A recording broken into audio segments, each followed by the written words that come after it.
I want to start today by suggesting that our democracy, and this will be news to no one here, is in a deep crisis. And that crisis has to do not only with the growing dysfunction of government, which is very clear not just in this country, but in many parts of the world, but also due to a accelerating asymmetry between the character of the challenges we face nowadays and the nature of the political solutions that are being offered.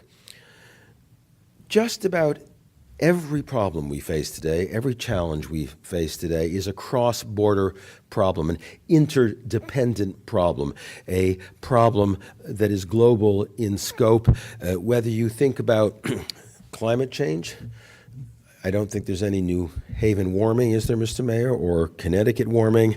It's global warming. There's no Middletown technology. We've got global technology. Markets are no longer American markets or New York markets. We talk about global markets.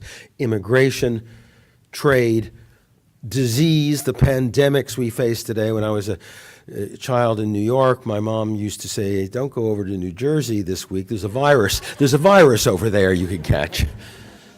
Nowadays, it's the West Nile virus or Hong Kong flu or Mexican pig flu or new viruses coming out of the hot zones of Africa that within weeks can travel around the world. So health pandemics, too, are global in their nature. Terrorism, we learned on 9/11, is global in character. It doesn't respond to particular nations. Al-Qaeda is, if nothing else, a malevolent non-governmental organization that knows no borders. So every challenge of the 21st century is a challenge that crosses borders, an interdependent challenge. At the same time, we face those challenges with political institutions designed 400 or 500 years ago, the autonomous, sovereign nation state, which was made for a world of borders, a world of limited and autonomous jurisdictions, a world in which almost every problem people face were inside a territory. Those were territorial states governing a people distinct in ethnicity and origin from one another. So here's the asymmetry then, a set of global interdependent problems responded to by independent sovereign 17th century nations, or I should say not responded to by those nations, because we have seen the dysfunctionality of the nation state not just in dealing internally, and there's plenty of dysfunction in Washington and in London and Paris and in Beijing, but there is also a deeper dysfunction when it comes to addressing global problems. Because obviously, jurisdictionally limited sovereign autonomous states are not in a position to address problems across borders, being limited by those borders. That is the fundamental challenge to democracy. Moreover, democracy itself has, for these many centuries, been locked up inside the nation-state box. One of the great achievements of the sovereign nation-state was to give a home to representative democracy, popular sovereignty. But that has also meant that democracy is national, autonomous, and bordered, bounded. Yet the problems are global. So to the extent there are some responses to global problems, they are not democratic. Some might say the multinational corporations, some NGOs try to do it, but none of them are democratic in character. That is the problem. And it's a fundamental problem because it means we are not in a position today to respond to the most daunting and difficult challenges we face with the political institutions that we've lived with comfortably for many centuries. Now, I propose in responding to this dilemma, this asymmetry, that we change the subject.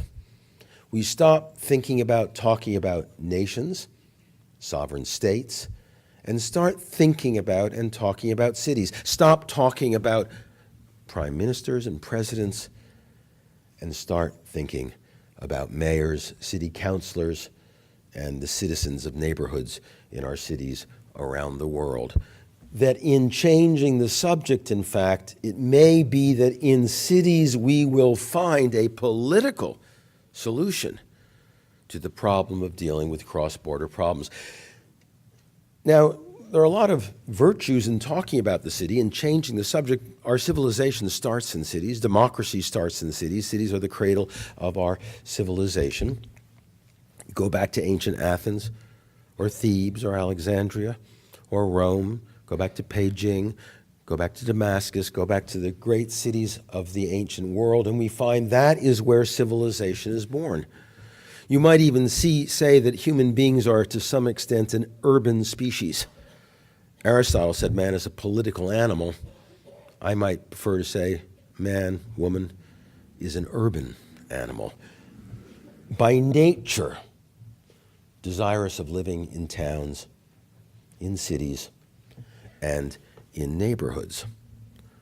Moreover, today, UN Habitat announced about 2 years ago, for the first time in history, more than half of the world's population actually live in cities, and the numbers are going up year by year. In the Western and developed world, not just the West, but in Japan and other parts of the developed world, the figure is closer to 78% of the population living in cities.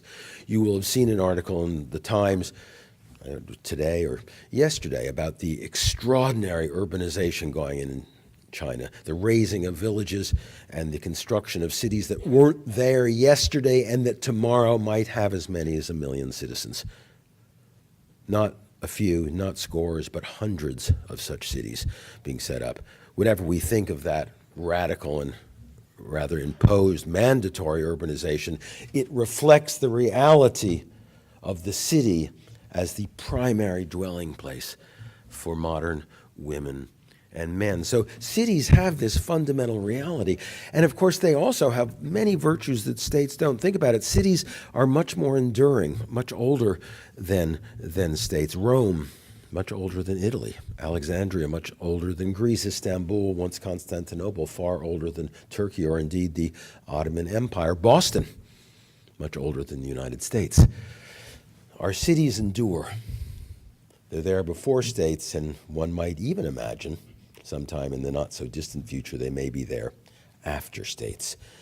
And there's a good reason for that, because while states are abstractions, important, vital abstractions, but abstractions where law, where military defense, where taxation, where national distribution of resources takes place, they remain abstractions. Whereas cities are the reality of everyday human life. They define the textures of our life. We are born in a town or a city. We grow up there. We go to school. We get married. We have a job. We have children. We get old, and eventually we die. And we do all of that in the context of a neighborhood, of a city. So many people, when you ask them where they come from, respond, not, I'm from France, but I'm from Lyon, I'm from Nancy, I'm from Paris. Not, I'm from Connecticut, but I'm from Middletown, I'm from New Haven, I'm from Stanford. We identify ourselves with the towns and cities where we grow. They are an extension of who we are. They lend us an identity separate from national identity. Keep in mind that national identities are defined by ethnicity, race, history, common language, common power,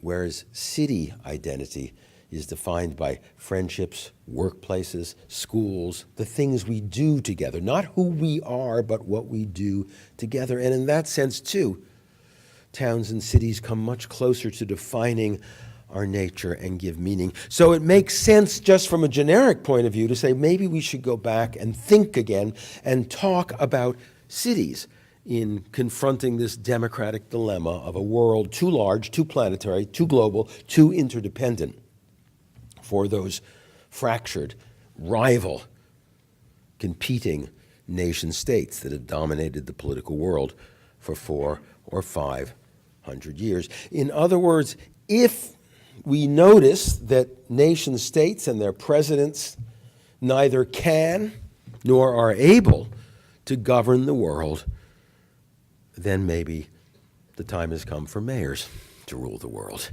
Mayors and the citizens, they embody, they represent and the cities that are part of them.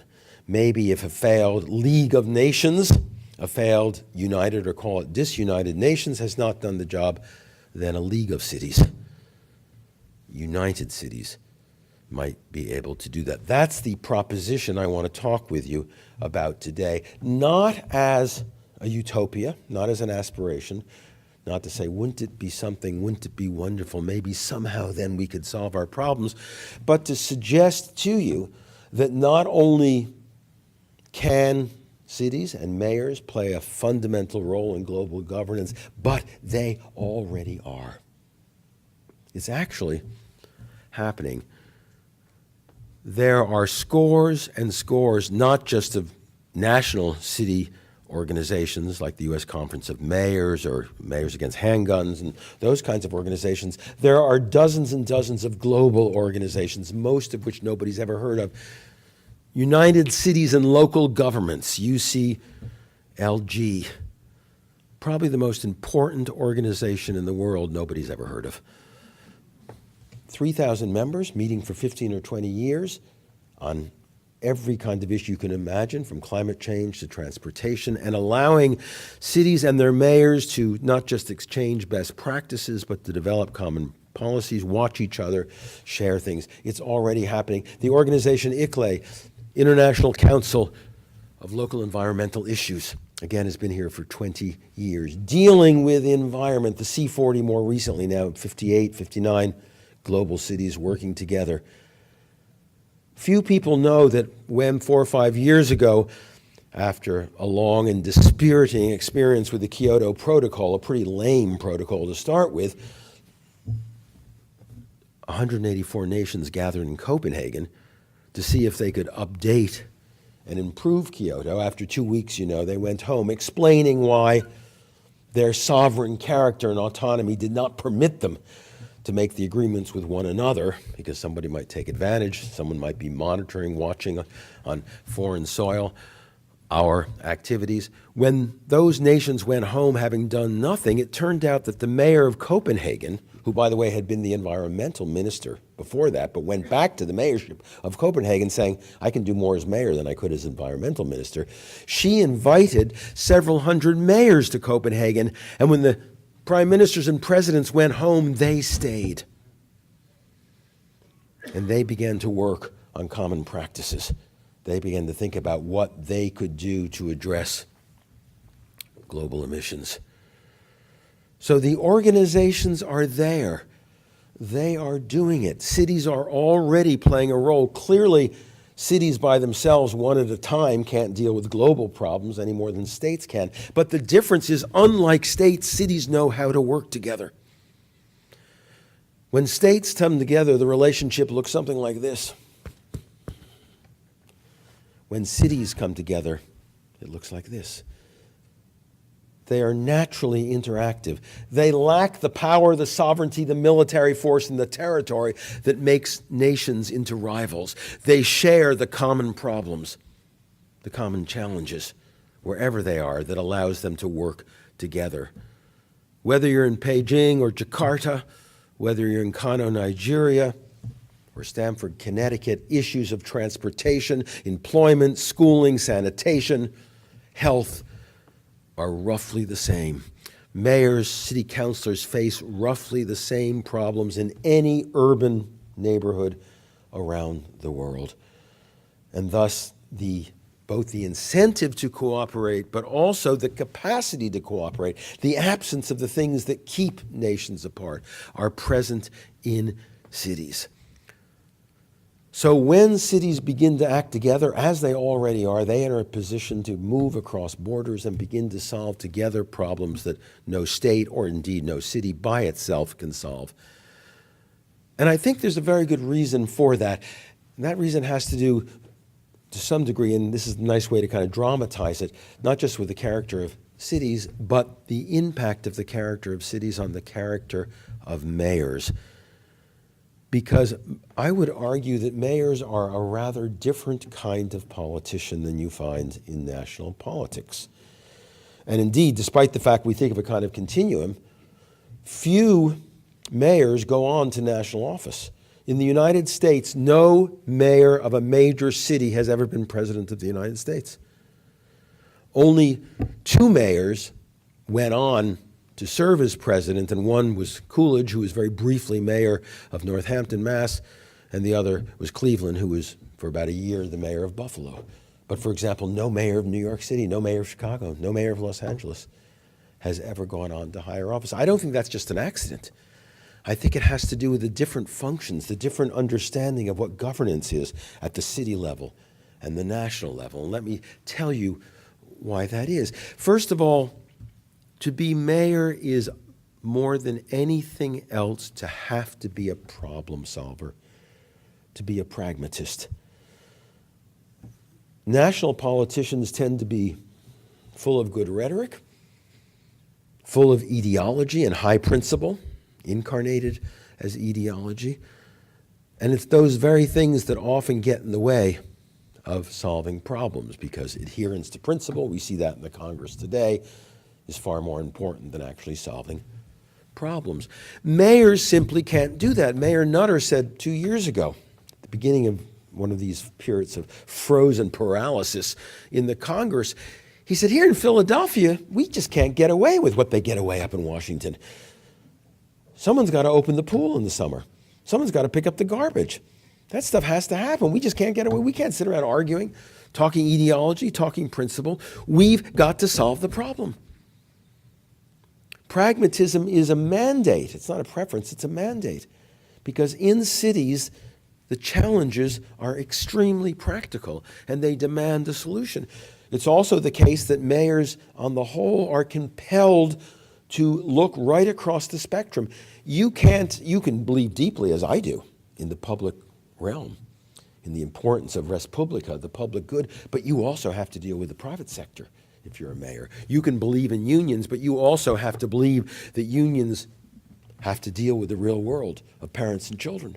And you've got to find solutions, therefore, that engage them both. I believe your mayor here has done a remarkable experiment in education, in which he has not just simply sided with the union and said, okay, anything goes, but has worked with the union to try to develop common standards for education. But mayors do that. I don't mean to say he's not remarkable. I do mean to say that kind of an approach is absolutely necessary. Whatever your ideological preferences, you can't throw out one part or another part of the political spectrum and say, I'm not going to deal with that. That doesn't fit my principle. You have to deal with everybody in town, because it's going to take everybody in town to solve the problems that have to be solved. And mayors, therefore, are very good at doing them. A lot of them end up abandoning parties altogether. Bloomberg was a Democrat, then he was a Republican, then independent, and now nothing. Boris Johnson of London calls himself an anarcho-Tory. And he's an eccentric, idiosyncratic guy, but he is also a conservative in some ways. He rides every day to work on a bike across London Bridge. When London did bike shares, he knew what it was to do bike shares, because he, in fact, rides a bike. Even Bloomberg still rides the subway regularly. You got to do it. Ed Koch, we all know, went around town asking, so how am I doing? Imagine David Cameron or Mr. Erdogan of Turkey wandering around the streets saying, how am I doing? They might find out, but they don't ask in any case, because they're not neighbors. Mayors are neighbors. I like to say mayors are homeboys or homegirls, homies. They're from the hood. They're part of it. They understand it. Mayor Booker is known on several occasions to have stopped a mugging or gone in and pulled a couple people out of a smoking, burning house. No president, even if he wanted to do that, the security detail would never let him get out of his car. It's a different office. But when you're mayor, you are part of the community. People know your face. They know your name. They know who you are. And so if the director of a festival invites you to come and speak at the festival, you come. Because if you don't, you're going to have to explain to your neighbors why you didn't and why you didn't care about the festival. Whereas presidents pick and choose. They do what they want. So that connection to neighborhood, that connection to town, the fact that for the most part, mayors come from the towns where they are mayors. Not many carpetbaggers among mayors. You can do that in the Senate. You can't really do it in the mayorship. You got to know the town. And that, too, is a feature of the town. And that explains something that's rather extraordinary, because you know what cynicism there is about democracy today and how little we trust the very people we choose. The trust levels in the United States for Congress are currently at 18%. 82% of Americans don't trust the body that they elect. Even the presidency, which generally gets higher ratings, it's under 50. It's about 46%. It varies, and this is a supposedly more popular president than some. Supreme Court is down. But ask Americans, or others for that matter, about their mayors, and the trust levels go up to 70 or 75%. Even when they don't like them. They say, but I trust him. He's not my choice. She's not the one I would have voted for. But, yeah, she comes from across town. Look at the mayor. Look at the election that just happened in Los Angeles. Both the candidates, the one that lost, the woman that lost, and the guy who won, were pretty well liked. They were seen as Los Angelos and part of that community. And that, again, points to how mayors are distinctive and different as political figures from others in the broader, more abstract levels of state and of nation. And it gives them both special capacity, special responsibility to govern. People really care about it. There's a funny story about Clinton. President Clinton, towards the end of his term, went to China. And he was invited, and everyone was amazed, to sit on a stage like this in front of a national television audience with the mayor of Shanghai and do a Q&A call-in show.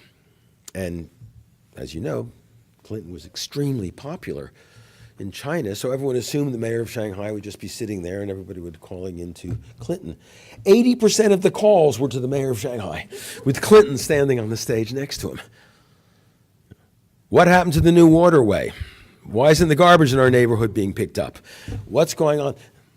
That's where the questions went. That's where the relationship was, despite the celebrity and charisma of a president visiting China and the first-time occasion of an American president answering questions to the Chinese.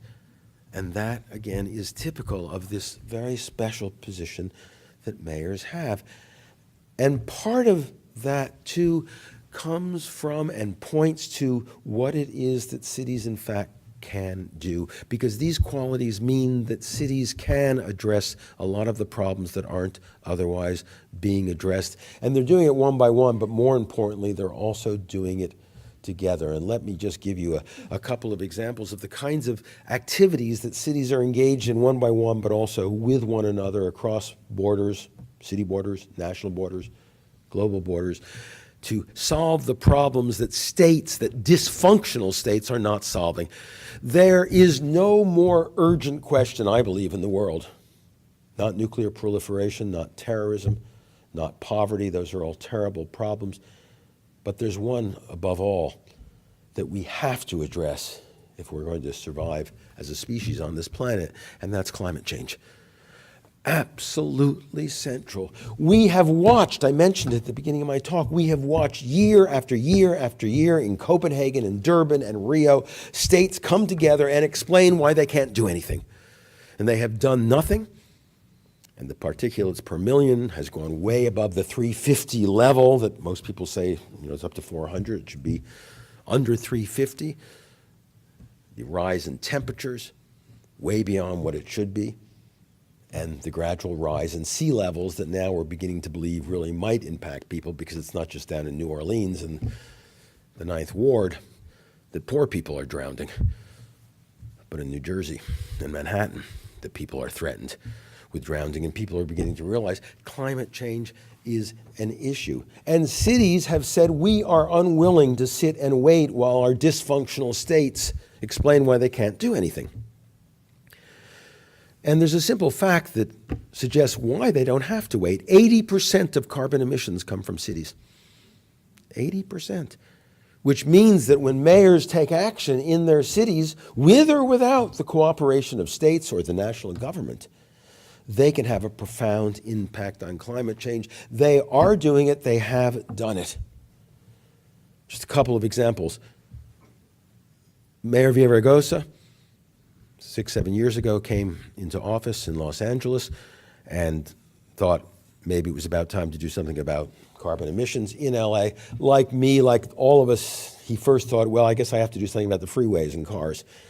But it turns out that because Los Angeles is the largest port in the United States, and the port brings 13,000 trucks in, loading and offloading things from the ships, oil, containers, and that there are hundreds of ships lying with their diesel engines running and idle at dockside for 3 or 4 days, it turns out 40% of the carbon emissions of Los Angeles were coming from the port, which made an easy target.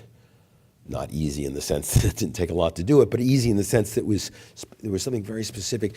Over 5 years, he developed programs for hybrid engines for the trucks going in and out. He worked with a private firm to do some pilots that showed the truckers that it was worthwhile to convert. He provided large electric cables for the freighters and the container ships so that, like the yachts in Cap Ferrat and in Boston Harbor, they could plug in when they come in and turn off their diesels and do all their work with their diesel engines not running. And in the course of 3 or 4 years, found he was able to eliminate roughly half of the port's carbon emissions. And since that was 40% of the city, that's about a fifth of LA's carbon emissions were impacted. Just by dealing with the port. Just down the road in New York, we have a different problem. There, it turns out the ancient housing stock, the very old residential buildings, the lousy insulation, means that about half of the energy being expended to air condition and heat is lost. So Mayor Bloomberg figured, let's do a program to update insulation, new standards for new buildings, refits for older buildings. And there, too, he has made an impact. In Bogota, Colombia, where traffic was the primary cause of pollution, the mayor there, Mayor Antanas Mocas, introduced a new surface bus system that was in effect an above-the-ground metro system. That is to say, a system in which express buses with a curb on either side so trucks and other drivers couldn't use those lanes ran around the city. They cut the transportation time across the city from about 2 hours to about 40 minutes. Cut a lot of car traffic down, and by the way, on the way to doing that, made jobs much more accessible to people living on the outskirts and the favelas, so had an impact on unemployment as well, but again had a profound impact on carbon emissions. A somewhat different solution in 3 different cities, because every city is special and every city has its own problems. But in every case, the mayor and his councilmen and the private sector figured, here are things we can do in our city, whether or not the nation state does one damn thing to make a real difference. And there is no city in the world where that's not true. Bike shares, which started in Latin America in the 1960s, are now in cities all over the world, including places like Chicago. Who would have thought? Where you, in effect, for a small fee, allow people to use public bikes and put them back in all over the city.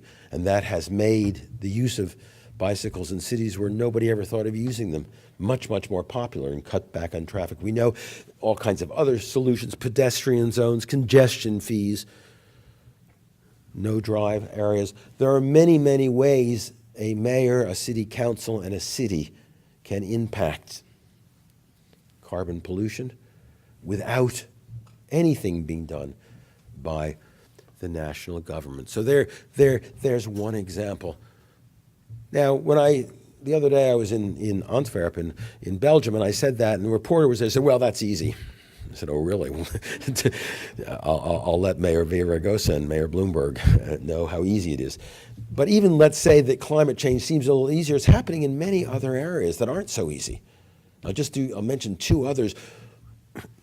One, seemingly particularly unlikely, is national security.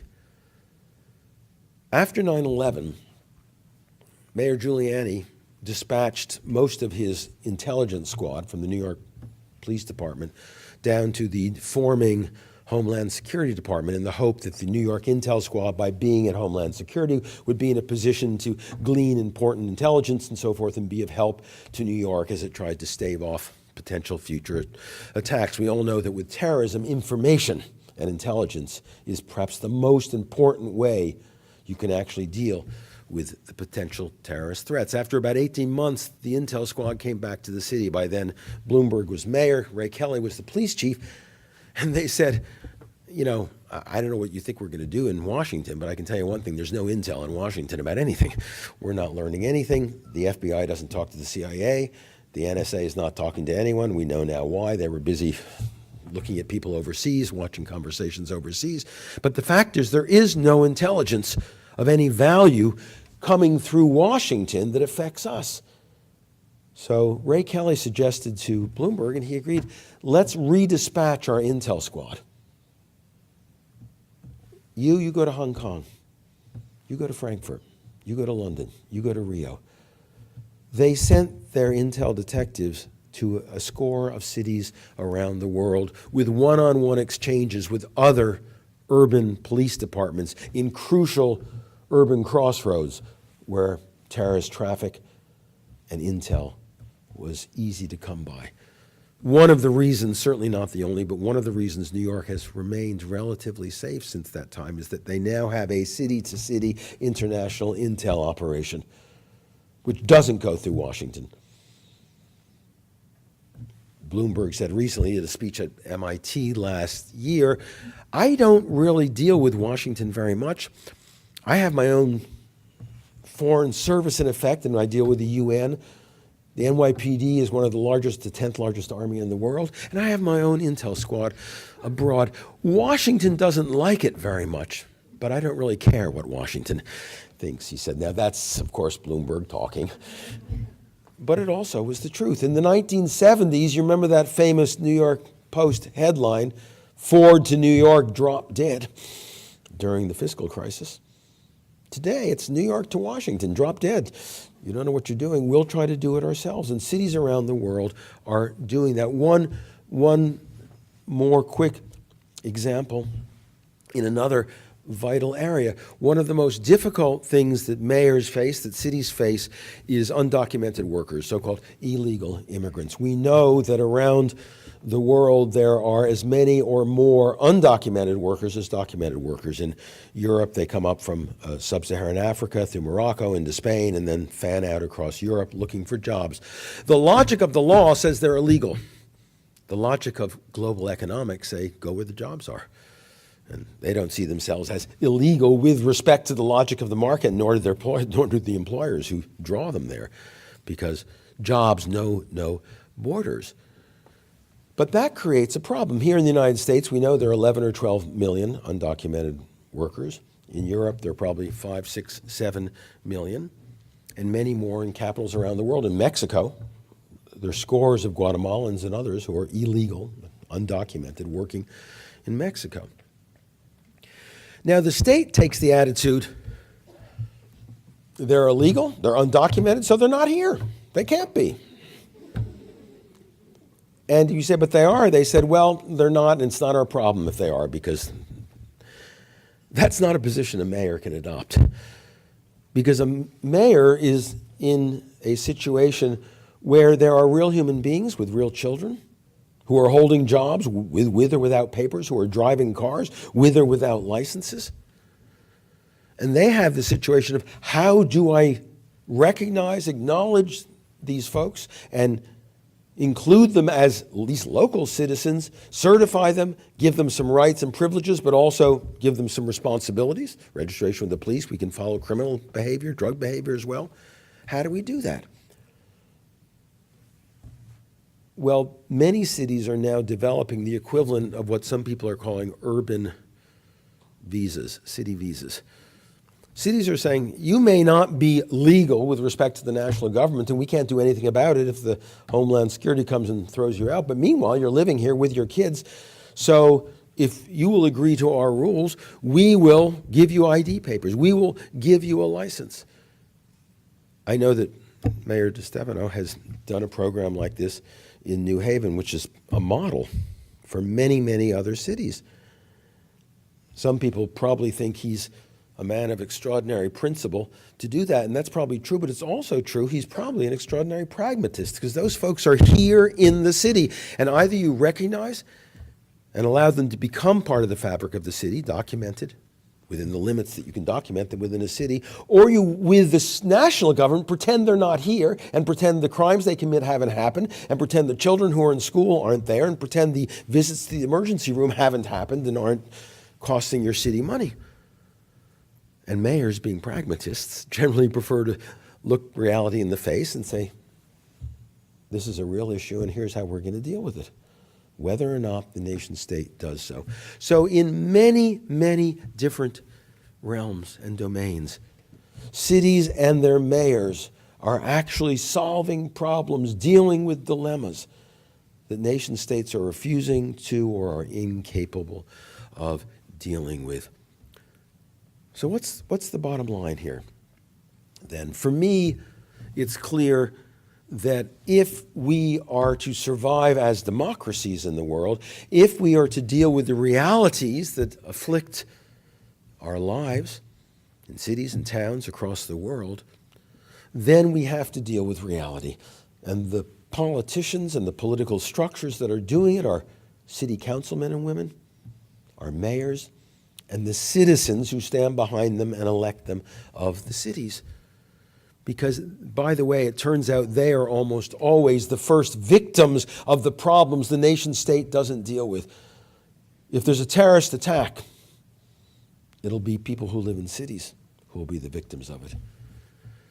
If there is, quote, illegal immigration, undocumented immigration, the consequences will be in the cities where those immigrants go looking for jobs and where their children go to school.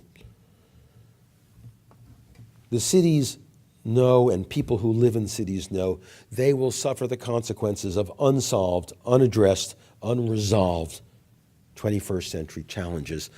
And they insist that something be done, and their local officials, their local authorities, the people who stand for them say, yes, let's do that. When cities begin to do it together, when they act across borders in these many inner city organizations, when they begin to think as they are now, in the last chapter of my book, I have a chapter called A Global Parliament of Mayors. To my amazement, when I published did a speech on it a year ago, dozens of mayors across the world, including Mayor Park Won-soon from Seoul, Mayor Olaf Scholz from Hamburg, called me and said, we want to help make that happen. A global parliament of mayors in which mayors begin bottom up, not to give orders to people, but begin to work together to find common solutions that reflect the solutions we're doing one by one. That has already begun to happen. We are on a practical path now where dozens of mayors from many parts of the world are thinking actively about how they might convene a kind of network of networks to bring together all of these inner city associations that are doing so much good work and give it a megaphone and give it a larger voice. And that gives citizens of towns and cities, the great majority in the modern world, a chance also to be heard globally. The reality, the stark and unhappy reality of our world today is that we live on a planet without borders.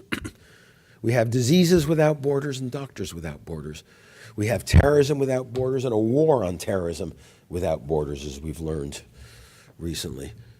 We have immigrants without borders and jobs without borders, markets without borders, crime without borders. The one thing we don't have is citizens without borders, democracy without borders. And the possibility of cities working together through their inner city associations and perhaps in a network of networks, something like a global parliament of mayors, of citizens representing their cities around the world, offers us a hope for a democratic future. I'm going to end with this, one of the saddest things about today is the despair about democracy we find both in the aging, old democratic world where so many citizens don't vote, where so many young people prefer careers in private finance to careers in public service, or in the new democracies in Cairo and Benghazi and Istanbul, where people with only a few years' experience of democracy are becoming angry and resentful and feeling that maybe democracy isn't for them, won't solve their problems. There's a lot of pessimism. The one place I don't find pessimism is in cities that think we know how to get it done. The people in Taksim Square said, don't mess with our square, Mr. Aragon. This is our city, it's our square. And he backed off on that. We still have hope for democracy in our cities, and cities, for me, remain the hope for the future. That's why I say if nation states, dysfunctional, paralyzed, can't and won't govern the world, then let mayors rule the world. Thank you. Thank you so much for coming. Enjoyed it. I'm seduced by the title of it. So I'm going to make a couple observations, and then we can all hopefully do a little bit of talking. As is often the case, mayors, though, are their own worst enemies. Any of us who have been in a car with kids have probably heard, when are we going to get there, right? That's the most common refrain you hear from kids in a car. Mayors in a staff meeting is typically what's next. This is where I agree powerfully, is the job tends to attract, I think, problem solvers, which, as you say in the chapters I got to read from the book, disproportionately attract problem solvers. I do think there's a distinction in something, though, about politicians, which Ben also acknowledges. I think there's a fundamental difference between legislators and chief elected officials. I'm going to use an example. As of December 31st of this year, over the last 60 years, our city would have had 6 mayors. Over 60 years, 6 mayors. 3 of them would have served an average of slightly over 15 years, and 3 of them would have served slightly less than 5. 315, 35. The 315, when they came to the mayor's office, had never been an elected official before. Dick Lee, Ben DeLito, and I. The 3 who did had all been legislators who had ended up serving less than 5 years. 2 aldermen and 1 state senator. And I think there's a fundamental reason for this and this is a good and a bad thing.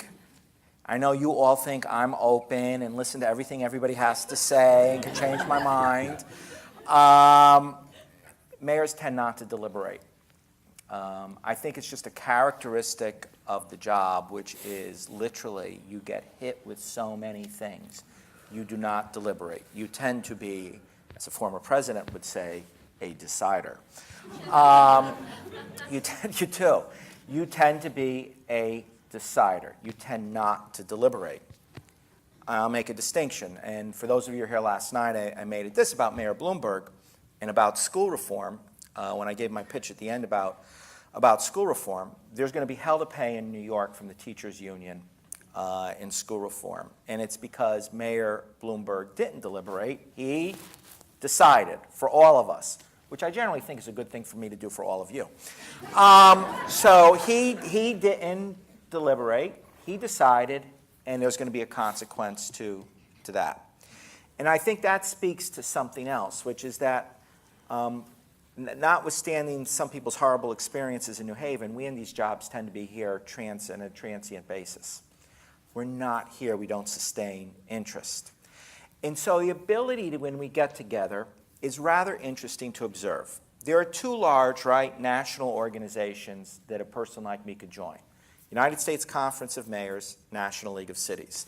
Now, 20 years ago, when there was no electricity and I was first elected, I made a choice for National League of Cities. I eventually became president of the National League of Cities. The reason why I chose NLC, it was more deliberative, and I got more out of that.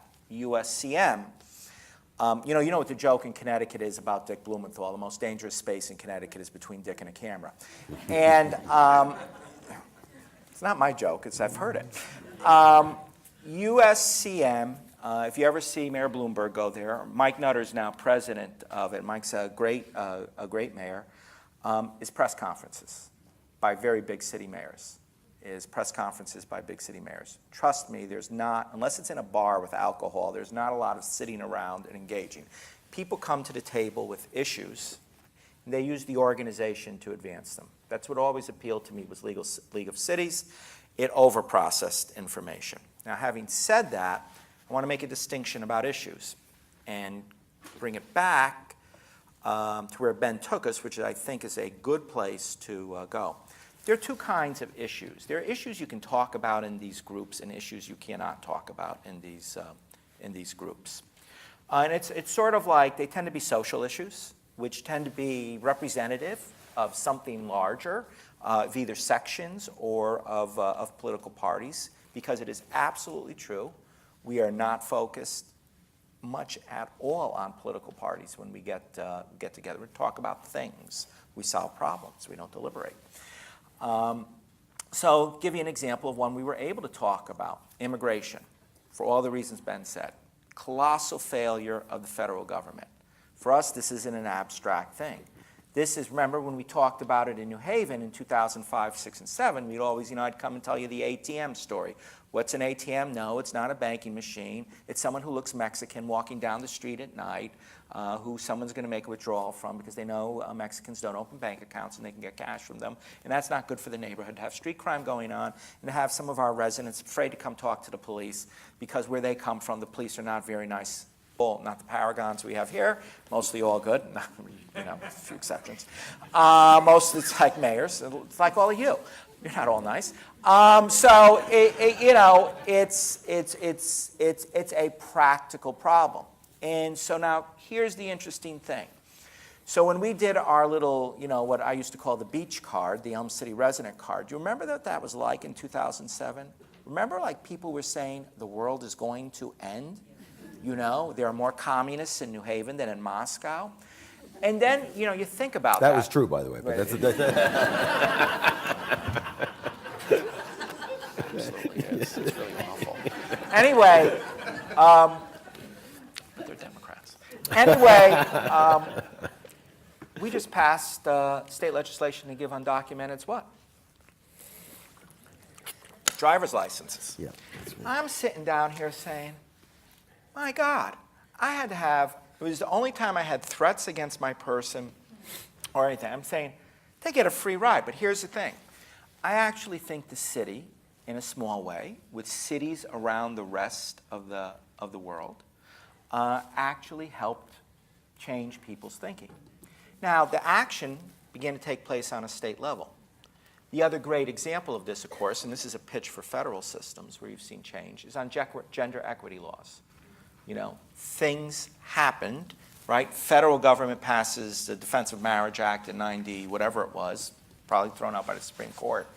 But I take this, and where I'm taking this is this. I actually think the United States has got this great system called a federal system. And I am a pragmatist. You get 3 bites at the apple. The federal government won't do it. Maybe the state government won't do it. And if they won't do it, I'll do it. And I think there are ways you'll look at this that you do this. I think also there's something to this, though, that I'd also add sort of about why it makes sometimes collaboration hard, which is because we are homies. Do you remember February of this year? Do you remember, this much snow? So anyways, I'm at a conference in Dublin on immigration with cities from all over Europe and parts of Asia. And I get this phone call saying, it's snowing. It's snowing a lot. And now, at that point, it's like, Rose has been working with me for 20 years. Rose, don't even think about this. Find an airline, get me back. No one asked where Rosa was, or Dick Blumenthal, or Murphy, or a state senator, or a state representative, or frankly an alderman at that point. It was like, be there. Now, I'm not even running for re-election at this point. It's like Pavlovian, I respond. And I'm like, you gotta be back there. And it just reinforces what's the nature of the job of literally being there. So all that by way of saying this. I actually think there are some great platforms for collaboration to affect public policy and move directions. My asterisks on this is we are we're collaborative. We are not people who sit around the table for long periods of time talking about it.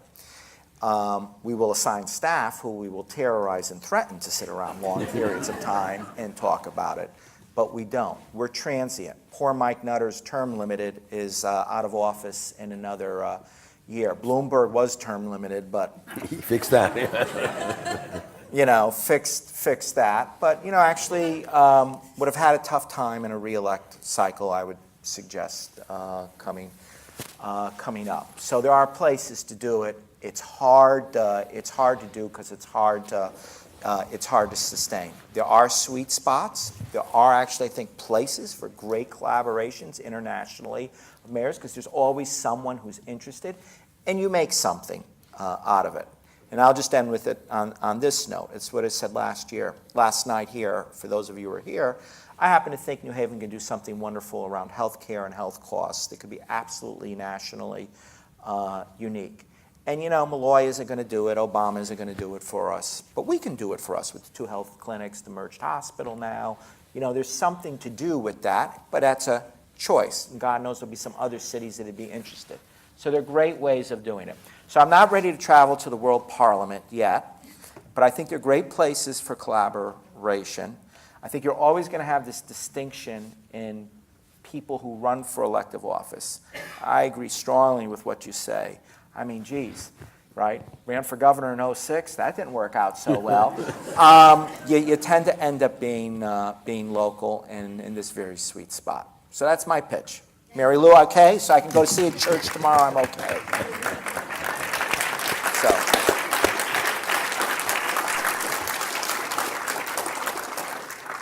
Let's just talk for 1 minute about deliberation, because I understand why you said mayors don't deliberate, they make decisions. But my own feeling is that deliberation is a necessity of democracy, and it happens in cities, and mayors do it, but it happens a little differently. They don't sit around in their offices deliberating and thinking, should I do this, should I do that, what are all the sides, this side and that side. They go through a kind of filtered deliberation by having to deal with the community in which they are. And Bloomberg's problem with his educational policy was that he didn't deliberate, not in the sense that he didn't think about it and think of all sides. He didn't do what most mayors did. He didn't pass it through the democratic groups around the city who would have to live with it. And that's the way deliberation means we take a particular point of view and enlarge it to encompass all of the different perspectives that are there. And I think smart mayors don't do it by sitting at home and trying to run through all those things. They do it by asking, by being with, say, what about you? Can you do this? Would you go with this? And so on. And when they're done, they've, in effect, done a group deliberation through the people who they work with rather than an individual one. And the mayors who haven't done that, like Bloomberg, same thing with his obesity problem, too, with his drinks. I think it's a great idea to get sugary drinks out of the schools and to get the... But you can't just go and say it's a good idea, boom, do it. He didn't deliberate in the sense he didn't get the soda companies, he didn't get the school cafeterias, he didn't get the principals to come in with him, think it through, understand where they were coming from, and then do it with them rather than to them. That's absolutely fair and correct. Deliberation is this. So 2 weeks ago, I got home early. I got home at 6:30. Kathy and I are eating dinner in the kitchen. I see a guy walk up to the front of my house and then walk away from the front of my house. And I didn't hear the doorbell ring, which was not a good sign. And so I go out to the front door kind of cautiously, and there's this note. And as I'm looking down, we have the blue bins and the brown bins in New Haven. There was a blue bin. And it wasn't my blue bin. So this guy took the effort of bringing his full blue bin to my house to share with me. And actually, it was very informative to me because I said to them, I called my public works, I said, why do I have residents dropping recycling bins off at my house? Could you explain this to me? And well, we had this, this interesting discussion. And anyway, I understand what fun. You do have this. It's like, we go to a Catholic church. It's like the Pope has a rather narrow constituency, and from the papal apartments, Catholicism looks pretty good to him. And or the armored limousine, as you use as the example. But here's where I'll go, another place with deliberation. In January, I went to the board meeting of the National League of Cities. What was January, 1 month after Sandy Hook? Guns. Well, there is in USCM this group, a self-selected group of mayors against illegal guns. Like all of the major mayor cities here, have been part of it for forever. Bloomberg's been the energy and financing it for a decade on this. I had never seen the room so divided walking in before we even talked about it. And it was largely sectional. It was largely sectional, and it was largely based on, frankly, what the community people came from could tolerate on the issues. On something like that, there was like in that room, distinguishing from Ben's point, there was no deliberation, and there was going to be no deliberation about it. You were great. Thank you. Thank you, John. Thanks very much. Take the quote, too.